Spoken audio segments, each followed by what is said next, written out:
The road stretches endlessly before me, swallowed by the thick, dark night. My headlights carve through the fog, casting long, eerie shadows on either side. It's just me and the road, no signs of life for miles. The hum of the engine is the only sound, a constant companion in the stillness. I'm on a backcountry route, far from any bustling town, far from any highway. This road feels like it never ends, the kind of isolation that starts to play tricks on your mind. My GPS says it's a shortcut, but all I can feel is the unsettling silence. At exactly 1:03 a.m., my GPS chirped and directed me to take a sudden exit off the interstate. It didn't make sense. Just a narrow, cracked road veering into pitch-black farmland. No lights, no signs, just trees and empty fields stretching forever. But the GPS insisted it was a shortcut, so I followed. The deeper I drove, the stranger it felt. 5 minutes in, it felt like I was the last person on Earth. The road twisted through a suffocating darkness. No houses, no fences, just the endless void of the countryside swallowing everything whole. That's when I saw the headlights. The Mustang appeared suddenly, its headlights blinding in the rearview mirror. It didn't just follow. It was riding my bumper, inching closer with every mile. I couldn't shake the feeling of being trapped, unable to pull off the road, nowhere to go. The car revved its engine, loud and aggressive, like it was daring me to race. My heart pounded in my chest. No cars for miles, no way to escape. I glanced in my side mirror, expecting it to pass me, but instead nothing. I turned my head fully, searching the darkness behind me. The Mustang was gone. I slammed on the gas, trying to shake the feeling of dread crawling up my spine. 30 minutes passed. Long, endless minutes. I thought I had driven far enough to leave that strange car behind, but when I looked up, I saw something that chilled me to my core. The same exit sign I had just passed. I had somehow ended up right back where I started. The road was exactly the same, the scenery unchanged, as if I had never left. How was that possible? I had been on a straight, dark road for 30 minutes, but somehow, I was still here. A few hours later, exhausted and unsettled, I found myself on a familiar county road just a couple cities from home. It was around 3 a.m., and I needed a break, so I pulled into a dimly lit gas station. The place felt abandoned, but there were two people inside. An elderly woman dressed in a muumuu stood motionless at the register, and a burly man in overalls stared blankly, his eyes never leaving me. I walked to the counter, asking for a lighter, but she only handed me a box of matches without a word. Something felt horribly wrong here. As I turned to leave, the hairs on the back of my neck stood straight up. The man in the overalls hadn't moved. He was just standing there, staring at me, his gaze unnervingly cold. My heart raced as I rushed back to my car. The moment I started the engine, the entire gas station plunged into darkness. The pumps, the lights inside and outside, even the street light, all gone. The blackness felt suffocating, like the world had swallowed the light whole. Without thinking, I slammed my foot on the gas, tires screeching as I tore out of there, heart pounding in my chest. By now, I was barely 45 minutes from the state line, almost home, but my nerves were shot. I'd been awake for nearly 2 days, my vision blurring from exhaustion. The road ahead was silent and empty, just miles of darkness and cracked pavement. I tried to calm myself, to focus, when suddenly, flashing blue lights lit up behind me. But something was wrong. These weren't modern LED bars. They were old-school rotating lights, the kind I hadn't seen in years. I couldn't even make out the car behind them, just spinning blue light in the dark, and a growing sense of dread. Instinct kicked in, and I called my friend, a sheriff's deputy a couple towns over. He answered groggily but alert. I asked if any departments still used those old spinning lights. His voice dropped, dead serious. "No one," he said, "not in the whole state." He told me to stay on the phone and not stop for anything unless it was a public, well-lit place. I drove for 30 minutes, white-knuckled, eyes locked on those eerie blue lights trailing behind me. They never got closer, never fell back, just hovered in the distance as if watching, waiting. I didn't dare stop. Not out there. Finally, I saw salvation up ahead. the intersection where the county road met the main highway. A brightly lit gas station stood on the corner, one I knew well and trusted. I pulled in fast, heart thundering, relief washing over me. But as I stopped, the blue lights behind me vanished. No fade out, no turn, just gone. The car sped off into the night before I could catch a license plate or even a shape. I stumbled inside, where the familiar face of the clerk greeted me with a smile. For the first time all night, I felt like I'd returned to reality. 2 years ago, Jack and I set out on a road trip from Boise, Idaho to my relative's place in Michigan. It was supposed to be the perfect escape. Just 2 friends, open roads, and no responsibilities. We weren't in any rush, stopping at every weird roadside attraction we could find, camping under the stars, and loading up on junk food from every gas station along the way. The summer air felt light, and everything was easy. We had no idea that what started as a carefree adventure would end with something so terrifying. We'd never speak of it the same way again. When we finally got to Michigan, things felt normal, comforting even. My cousins welcomed us with open arms, and the days were filled with swimming, backyard games, and long hikes through the woods. At night, we'd sit around the fire pit, roasting marshmallows and laughing like kids again. It was the kind of peace you don't realize you need until you're in it. Jack and I soaked it up, grateful for the break. But beneath all that calm, there was something out there in those woods. We just didn't know it yet. Not until the night Jack suggested the hike. It was around 11 p.m. when Jack pitched the idea. A night hike, just the 2 of us, away from the noise of the house.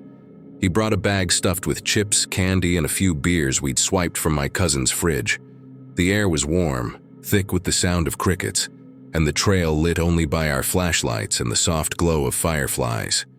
We joked, laughed, and didn't care how loud we were. It was just a fun, stupid adventure. Until Jack suddenly stopped in his tracks, his face pale. That was when everything began to change. Jack froze, his eyes locked on something ahead. He turned to me, whispering that he saw something big move between the trees. I laughed it off, teasing him, but he wasn't joking. His hand smacked my arm hard, and I saw the fear written all over his face. I told him it was probably just a bear and that we should make some noise to scare it off. Jack didn't look convinced, but he nodded and started walking again. That's when the air shifted, like something was watching us. The woods, once so familiar, suddenly felt like they didn't belong to us. We rounded a bend in the trail and stopped dead. Standing there in the middle of the path was something straight out of a nightmare. It towered over us, at least 7 feet tall, covered in matted black fur. Its body was humanoid, but its head was all wrong. Like a wolf or maybe a German shepherd. Snout, ears, and glowing eyes locked onto us. And then it grinned, teeth bared, sharp and glistening. It didn't charge, it didn't growl. It just watched. Jack and I met eyes for a split second, both of us thinking the exact same thing. Run. We ran. No words, no plan. Just pure primal panic. The trees blurred past as we tore down the trail, our breath ragged, our legs burning. But it was there, always just beside us. We couldn't see it clearly, but we could hear it. Leaves crunching, branches snapping. Its massive form crashing through the woods. It wasn't chasing us to catch us. It was keeping pace, toying with us. Every second felt like an eternity. I didn't dare look back. I just ran. Heart pounding, lungs screaming, knowing that if either of us fell, we'd never get back up. Finally, we broke through the tree line, bursting into an open field bathed in moonlight.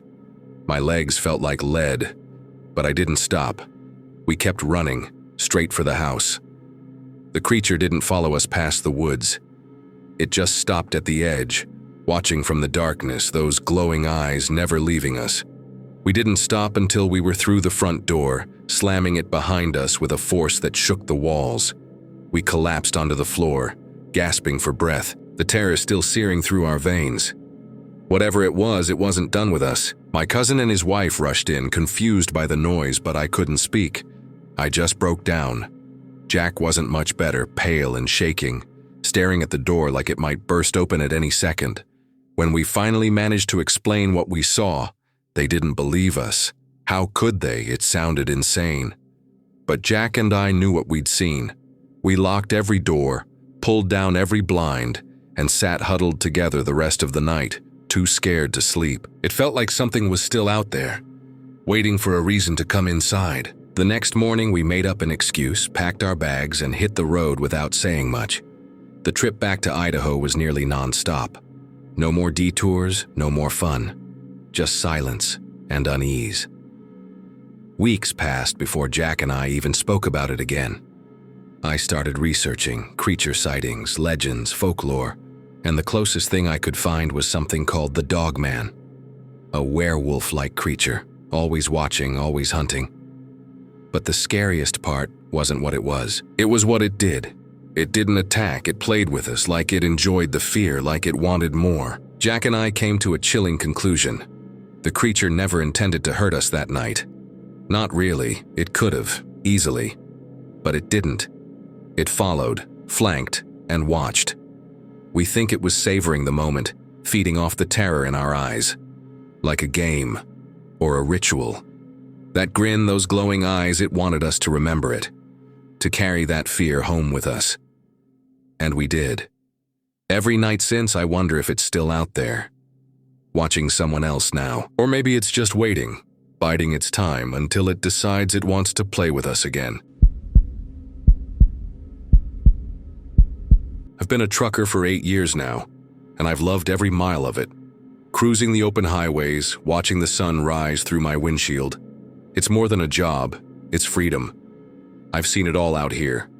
Flipped rigs, near-death close calls, even strange shadows darting across the road in the dead of night. But nothing prepared me for what I saw on the road to Corpus Christi. That drive changed something in me. And to this day, I refuse to take that shortcut again. Something was out there, and I don't think it was human. That night started like any other. I just finished loading up in Houston, double trailers packed tight with furniture. It was around midnight, pitch black sky, and I had my usual setup, hot coffee in the cup holder, a true crime podcast humming through the speakers, and nothing but empty road ahead. The route to Corpus Christi was one I could do in my sleep. 3.5 hours, no big deal. I've made that trip hundreds of times, but as I turned off the main highway and onto that lonely back road shortcut, something in the air felt off. About 2 hours into the drive, I reached that familiar back road I always took. A narrow, winding stretch through the middle of nowhere. No houses, no lights, no signs of life for miles. Just thick trees, tall grass, and the occasional deer. It always saved me about 20 miles, and I liked the quiet. But this night it felt different. The road looked darker than usual, the trees leaning in like they were listening. My headlights barely cut through the black. I remember thinking, weird night for fog, I should have turned around right then, but I didn't. About 10 miles in, I spotted something up ahead. At first I figured it was a deer, maybe a wild hog. But as I got closer, I realized it was a person. A woman. She was barefoot, walking right down the center of the road, slow and steady, like she didn't even hear the 18-wheeler crawling behind her. She wore sweatpants and a long white shirt, her blonde hair tangled and hanging loose. No flashlight, no phone, nothing. Just walking. I slowed to 15, moved into the other lane to pass. That's when I noticed. She wasn't reacting at all. As my cab crept alongside her, I rolled my window down, ready to ask if she needed help. But before I could say a word, she whipped her head toward me. Fast. Unnaturally fast. Her face was pale, almost gray, with eyes wide open, completely blank, like she was looking through me, not at me. Thick black eyeliner streamed down her cheeks like she'd been crying for hours. But the worst part was her mouth. It stretched across her face in a long, smeared smile drawn on with eyeliner like some sick joke. In that second, I knew I had to go. I slammed my foot on the gas, praying the rig would pick up speed. But hauling 2 loaded trailers, it takes time. Too much time. In my side mirror, I saw her, running. Barefoot, full sprint, arms pumping, hair flying wild behind her. She didn't stumble, didn't break stride, just kept coming like she wasn't human. Her pale face locked on me, that horrible eyeliner smile glowing in the red taillights. My heart was pounding out of my chest, hands white-knuckled on the wheel. 20 miles an hour, 30. Then she was gone, no sound, no trace, just gone. I checked every mirror. Nothing, not a shadow, not a sound. Just the hum of the engine and the endless stretch of road behind me. It didn't make sense. 1 second she was there, chasing me like something out of a nightmare. The next, she vanished into thin air. I didn't stop, I didn't even blink. I just kept driving, gripping the wheel so tight my hands started to ache. Every so often I'd glance back, expecting to see her again. But there was nothing, just darkness. And in that silence I knew I hadn't outrun her, not really. 40 miles later, I reached the stop sign at the end of the back road. Relief started to creep in, until I saw it. A car parked just off the right shoulder, half buried in the grass. A beat-up sedan, maybe a Honda. Inside, behind the glass, sat a woman. Blonde hair, white shirt, smeared eyeliner. Her face was turned toward me, unmoving, eyes locked onto mine as I made the turn. I froze, just for a second, but it was her. I swear it was her. I didn't wait to confirm it. I hit the gas and didn't look back. I made it to Corpus Christi just after 5 a.m., but I wasn't the same. My hands were still trembling. My coffee was ice cold. I told a few people what happened, but no one believed me. Hell, sometimes I don't even believe it myself. Maybe it was exhaustion. Maybe it was something else, but I know what I saw. Since that night, I've never taken that shortcut again. I stick to the main roads, no matter how long it takes, because out there in the dark, something's waiting, and if you ever see her, don't stop, just keep driving. The road can be lonely, but it's never truly empty. Out there in the silence between mile markers and headlights, something waits, something you won't find on a map. I don't know what she was or why she chose me that night, but I still see her sometimes, in dreams, in reflections, in the rearview mirror when there's no one behind me. So to every trucker, every traveler, every night driver out there, be careful with the shortcuts, because some roads were forgotten for a reason, and some things you see in the dark follow you home.